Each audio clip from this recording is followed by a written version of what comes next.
Hello guys and welcome back to the new video of NFL for you. One piece chapter 1119 के English translation आ चुके हैं। इस chapter में ancient giant robot को हम फिर से एक्शन में देखने वाले हैं। इस चैप्टर में हम सांजी को इफ्रित जाम्बे भी यूज करते हुए देखने वाले हैं और साथ ही साथ last but not the least हमें जॉय बॉय का फ्लैशबैक भी दिखने वाला है। So without wasting any more time let's begin the video.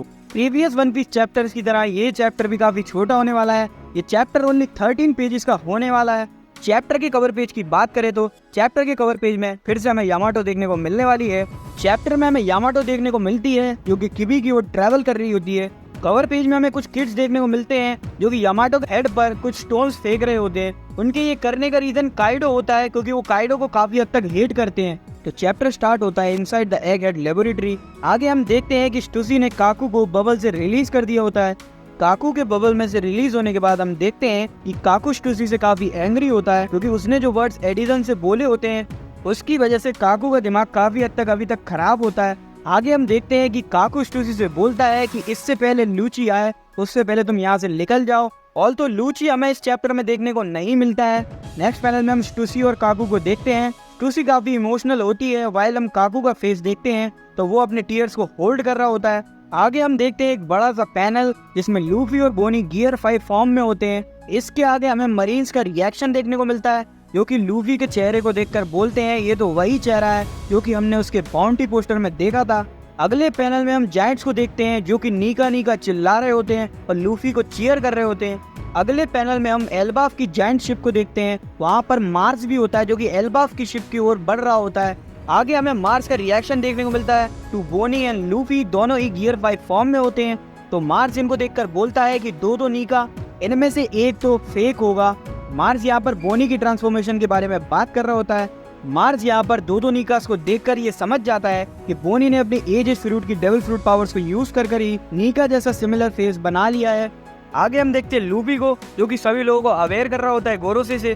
वो बोलता है कि इन लोगों के साथ चाहे कुछ भी कर लो, चाहे इन्हें क्रश कर दो, चाहे फिर इन्हें स्लाइस कर दो, इन लोगों को कोई भी डैमेज नहीं होता है। आगे हम देखते हैं कि लूफी अपना 100 आई की यूज करता है और सभी लोगों को बताता है कि इन लोगों को टैकल करने का सबसे अच्छा तरीका यही रहेगा कि इनको एग हेड से उड़ा दिया जाए। अगले पैनल में हम मार्स को देखते हैं जो कि एल्बाफ की शिप के ऊपर एक और फायर ब्लास्ट अटैक कर देता है। आगे हम देखते हैं कि लूफी फायर ब्लास्ट अटैक को ब्लॉक करने के लिए अपने आप को एक जायंट बलून में ट्रांसफॉर्म कर लेता है। आगे हम देखते हैं कि लूफी काफी पेन में होता है लेकिन वो समहाउ मैनेज कर लेता है फायर को होल्ड करने के लिए और वो एल्बाफ की शिप को प्रोटेक्ट भी कर लेता है। आगे हम लूफी को देखते हैं जो कि बोनी, सांजी और फ्रैंकी से बोल रहा होता है कि तुम लोगों के पास जितनी भी पावर है उसको लगाकर तुम मेरे बलून फॉर्म पर अटैक करो। और अगले पैनल में हमें बोनी का रिएक्शन देखने को मिलता है। बोनी बोलती है कि हम लूफी पर अटैक करने वाले हैं लेकिन क्यों।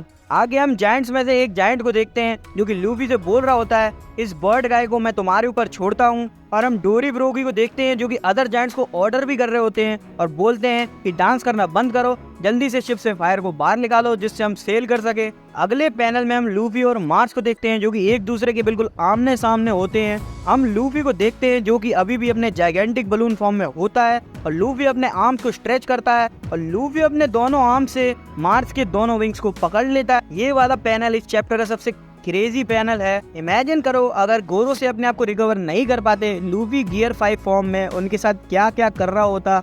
अभी तो लूफी ने गियर 5 फॉर्म को फुल्ली मास्टर भी नहीं किया है और वो अपनी ट्रू एबिलिटीज को जानता भी नहीं है। तो इमेजिन करो जब लूफी इसे मास्टर कर लेगा तो वो क्या क्या कर सकता है। अगले पैनल में हम देखते हैं सांजी, फ्रैंकी और बोनी को जो कि अपने अपने अटैक परफॉर्म करते हैं और एक कंबाइन अटैक यूज करते हैं। सबसे इम्पोर्टेंट बात तो ये है हमें सांजी का इफ्रित जाम्बे फॉर्म देखने को मिलता है फिर से आफ्टर वानो। आगे हम देखते हैं कि सांजी अपना मूव यूज करता है इफ्रित जाम्बे हेल मेमोरीज, फ्रैंकी अपना मूव यूज करता है स्ट्रॉन्ग इम्पैक्ट और बोनी अपना मूव यूज करती है एक्स्ट्रा लार्ज नी का पंच और तीनों ही अपना कंबाइन अटैक यूज करते हैं लूफी जो कि अभी बलून फॉर्म में है। अगले पैनल में हम देखते हैं कि तीनों ही अपना कंबाइन अटैक यूज करते हैं लूफी के ऊपर और लूफी शाउट करता है क्योंकि उसको दर्द हो रहा होता है क्योंकि वो तीनों ही हाकी कोड करके यूज करते हैं। आगे हम क्लियरली देख सकते हैं कि लूफी ने अपने जायंट बलून फॉर्म को और भी बड़ा बना लिया होता है और वो मार्च को अपनी बेली की तरफ पुश कर देता है। अगले पैनल में हम देखते हैं कि लूफी अपना मूव यूज करता है जिसका नाम होता है बूमिंग डॉन बलून जो कि एक न्यू मूव है। इस अटैक को परफॉर्म करते समय लूफी सांजी, बोनी और फ्रैंकी के अटैक को अपने अटैक के साथ कंबाइन करके यूज करता है और मार्स को ब्लो अवे कर देता है एगेट आइलैंड पर से। अगले पैनल में हम देखते हैं कि मार्स आइलैंड से इतना दूर चला जाता है कि हमें स्काई में एक फ्लैश देखने को मिलता है। वो फ्लैश कुछ इस टाइप का लग रहा होता है जिस तरीके से टीम रॉकेट पोकेमॉन एनिमे में डिफीट होती है। मार्स को उड़ाने के बाद हम अगले पैनल में देखते हैं एल्बाफ शिप को, जो कि सेल करने के लिए रेडी होती है। सेल करने से पहले लूफी सांजी से पूछता है कि उसोप और बाकी सब कहाँ पर हैं, और सांजी लूफी को रिप्लाई करता है कि वो लोग लेट हो चुके हैं। हमें नॉमी का ग्रुप भी देखने को नहीं मिल रहा और जोरो और नज़जुरो भी नहीं देखने को मिल रहे। अगले पैनल में हम एटलस को देखते हैं, जो कि सांजी और अदर्स को बता रही होती है कि उन लोगों को कुछ तो करना पड़ेगा। देन आगे हम देखते हैं कि एटलस अपने हेड के अंदर से लिलिथ को बता रही होती है कि यॉर्क उनकी मूवमेंट्स अब ट्रैक कर सकती है। आगे हम देखते हैं कि एटलस सांजी और अदर्स को कुछ करने के लिए बोल रही होती है। देन सडनली सीन चेंज हो जाता है। आगे हम देखते हैं एंशिएंट जायंट रोबोट को, जो कि सी के अंदर से वेकअप हो जाता है, और हम देखते हैं ट्रांसमिशन डेंडन मूशी जो एंशिएंट जायंट रोबोट के अंदर होता है वो भी जाग जाता है। आगे हम देखते हैं कि वेगापंक का मैसेज फिर से स्टार्ट हो जाता है और हमें उसके कुछ वर्ड्स भी सुनाई देते हैं, लेकिन मैसेज में कुछ ना कुछ इंटरप्शन होते हैं। आगे हमें अराउंड द वर्ल्ड काफी लोगों के शॉकिंग रिएक्शन देखने को मिलते हैं, जो कि शॉक हो जाते हैं वेगापंक की स्पीच दोबारा स्टार्ट होते हुए देखकर।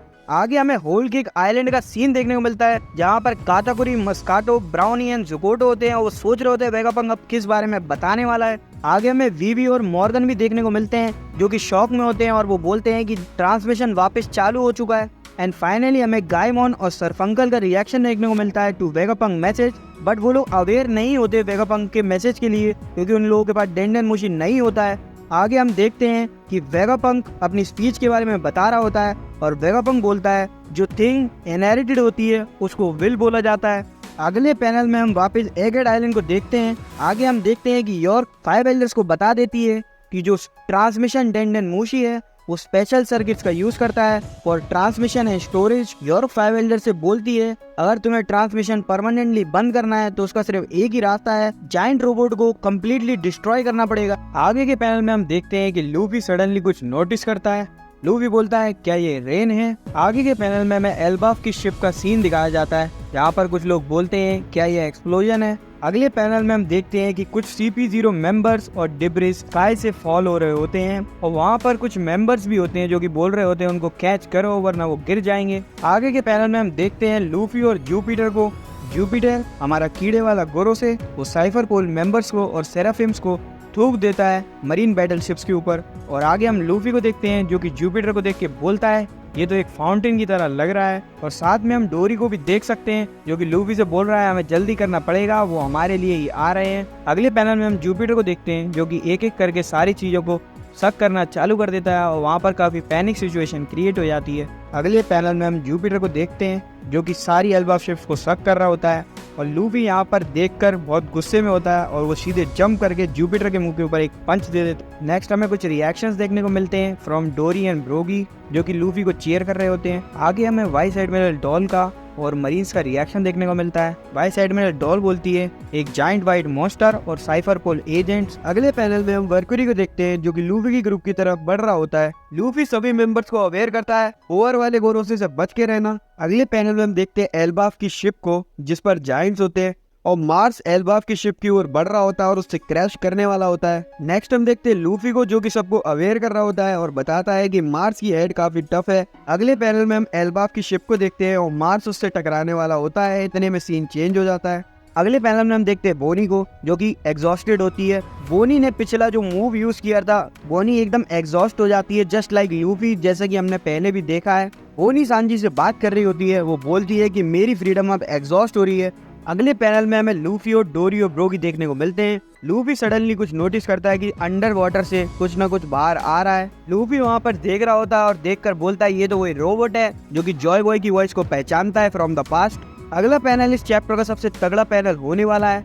अगले पैनल में हम देखते हैं कि एंशिएंट जायंट रोबोट सी से निकलता है और वर्क्यूरी के फैंग्स पर पंच मारता है बहुत जोर से, जिससे उसका एक फैंग टूट जाता है। इस पैनल को देखने के बाद अब ये तो अंदाजा लगा सकते हो एक पंच के बाद एंशिएंट जायंट रोबोट ने वर्क्यूरी का एक फैंग तोड़ दिया तो वो कितना पावरफुल रहा होगा। और एंशिएंट जायंट रोबोट पावरफुल हो भी क्यों ना, एंशिएंट किंगडम के टाइम का रोबोट है और जैसा कि हमने पहले भी देखा था कि एंशिएंट किंगडम टेक्नोलॉजी के मामले में बहुत ही एडवांस था उस समय पर भी। हमें इसी पैनल में एंशिएंट जायंट रोबोट का एक फ्लैशबैक देखने को मिलता है जिसमें जॉय बॉय उसे कुछ बता रहा होता है। Joy Boy ancient giant robot से बोल रहा होता है, listen Emeth, when the time comes you must. और एंशिएंट जायंट रोबोट जो कि मर्क्यूरी से फाइट कर रहा होता है वो प्रेजेंट में बोलता है, the time is at my hand. अगले पैनल में हम जायंट रोबोट को देखते हैं जो कि द टाइम बोलता है और कुछ सोच रहा होता है। I think ancient giant robot कुछ ना कुछ तो करने वाला है, इसके लिए हमें नेक्स्ट चैप्टर का वेट करना पड़ेगा। चैप्टर के लास्ट पैनल में हम डोरी, ब्रोगी और लूफी को देखते हैं जो कि काफी शॉक्ड होते हैं एंशिएंट जायंट रोबोट को देखकर। तो गाइस चैप्टर तो यही खत्म होता है, नेक्स्ट वीक ब्रेक होने वाला है। अगर आपको वीडियो अच्छी लगी हो तो लाइक, शेयर एंड सब्सक्राइब कर देना एंड थैंक्स फॉर वॉचिंग।